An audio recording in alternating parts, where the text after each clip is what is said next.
श्री कृष्ण जी कहते हैं, जो दूसरों के दुख को समझता है और उनकी मदद करता है वही सच्चा इंसान है। ऐसे काम करो कि हर कोई दुआ दे। दुआओं का कोई रंग नहीं होता, लेकिन जब ये रंग लाती है तो ज़िंदगी रंगों से भर जाती है। हर रोज़ की तरह गुप्ता जी स्कूटर पर सवार होकर के सुबह सुबह दफ्तर जा रहे थे। उनकी पत्नी ने कहा कि वापस आते हुए सेब लेकर आना। जब ऑफिस की दिशा में रवाना हो रहे थे तो फ्लाईओवर से पहले ही एक सड़क किनारे बैठी हुई एक महिला दिखी जो सेब बेच रही थी। उन्होंने अपना स्कूटर रोक लिया और सवाल किया, क्या भाव है माता जी? महिला ने उत्तर दिया, 40 रुपये किलो। इस पर गुप्ता जी मोल भाव पर अड़ गए। गुप्ता जी कहने लगे कि 30 रुपये प्रति किलो। माता जी ने कहना शुरू किया, 35 रुपये प्रति किलो। इस पर गुप्ता जी ने उत्तर दिया, 30 रुपये से 1 रुपये ज़्यादा नहीं दूंगा। माता जी ने कहा, बेटा इससे कम नहीं, 35 रुपये प्रति किलो ले लो ना। गुप्ता जी ने अपने स्कूटर की रेस बढ़ाई और कहा, 30 रुपये से 1 रुपये ज़्यादा नहीं मिलेगा। माता जी कहती है, बेटा ऐसा मत करो, ले लो ना, 35 रुपये प्रति किलो। गुप्ता जी ने अपने ऑफिस की दिशा में स्कूटर चलाते हुए वहाँ से बाहर निकल लिया और ऑफिस पहुँच गए। शाम को फिर से बाहर निकलते समय वो एक फल भंडार में पहुँच गए जिसमें विभिन्न फलों का विकल्प है। अब वहाँ मोल भाव करने का कोई विकल्प नहीं था, क्योंकि उस स्थान पर एक फिक्स्ड रेट का बोर्ड लगा हुआ था। जब वो वहाँ पहुँचे और देखा कि सेब का मूल्य 50 रुपये किलो है तो गुप्ता जी को थोड़ी हैरानी हुई, क्योंकि वहाँ सड़क किनारे उपलब्ध हो रहे सेब का मूल्य 40 रुपये किलो था। उन्हें ये लगा कि कुछ अजीब सा हो रहा है, इसलिए वो तेज़ी से फल के भंडार के मालिक के पास गए और बोले, भाई साहब 40 रुपये किलो में दो ना। फल भंडार के मालिक ने हंसते हुए कहा, भाई साहब यहाँ सब फिक्स्ड रेट में मिलता है, आप यहाँ पर मोल भाव नहीं कर सकते। अगर आपको मोल भाव करना है तो किसी और जगह से ले लो। गुप्ता जी ने कहा, ठीक है, लेकिन मुझे पता चला कि बाहर की दुकानों में तो यही रेट है। फल भंडार के मालिक ने कहा, भाई साहब यहाँ तो वो नहीं है, कृपया आप एक बार जो पीछे बोर्ड पर लिखा है उसे पढ़ लें कि मोल भाव करके हमें शर्मिंदा ना करें।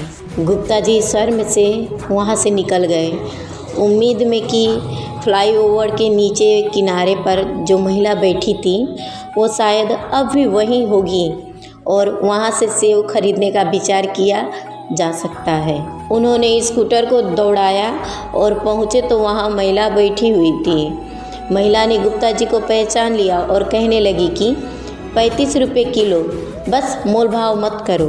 गुप्ता जी मुस्कुराए और कहा, कोई बात नहीं माता जी, आप 2 किलो सेब पैक कर दीजिए और इसके लिए मैं आपको 100 रुपये दे दूंगा। महिला ने कहा, मेरे पास खुले पैसे नहीं हैं। शर्मा जी ने कहा, खुले की ज़रूरत नहीं है, आप रख लो 100 रुपये और 2 किलो सेब मुझे दे दो।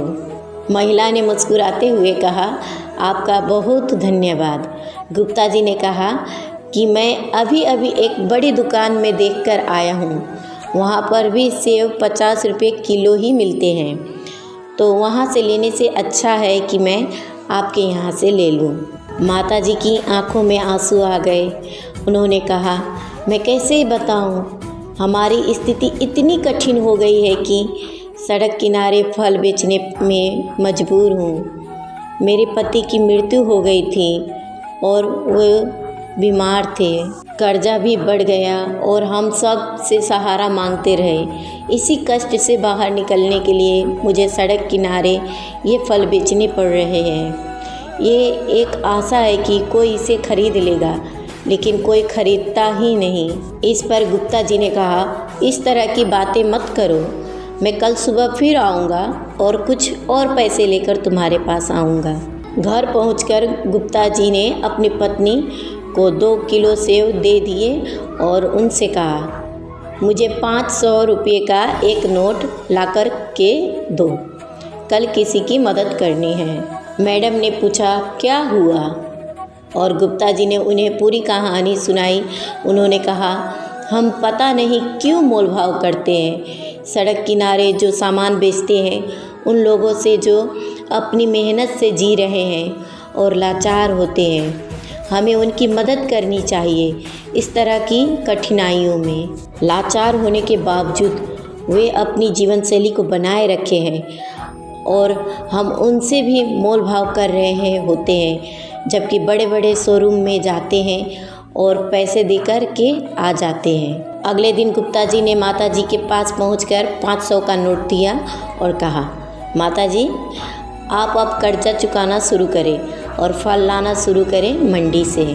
माता जी ने कहा, बेटा, तुम्हारे 500 रुपये का कर्जा मैं कैसे चुकाऊंगी?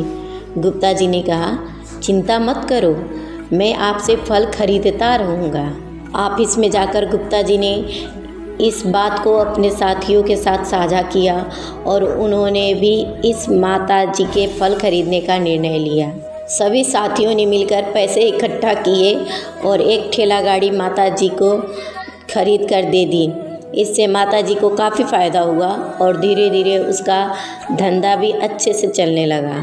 हमें हमेशा दूसरों की मदद करनी चाहिए। आपकी एक छोटी सी मदद से किसी की ज़िंदगी बदल सकती है।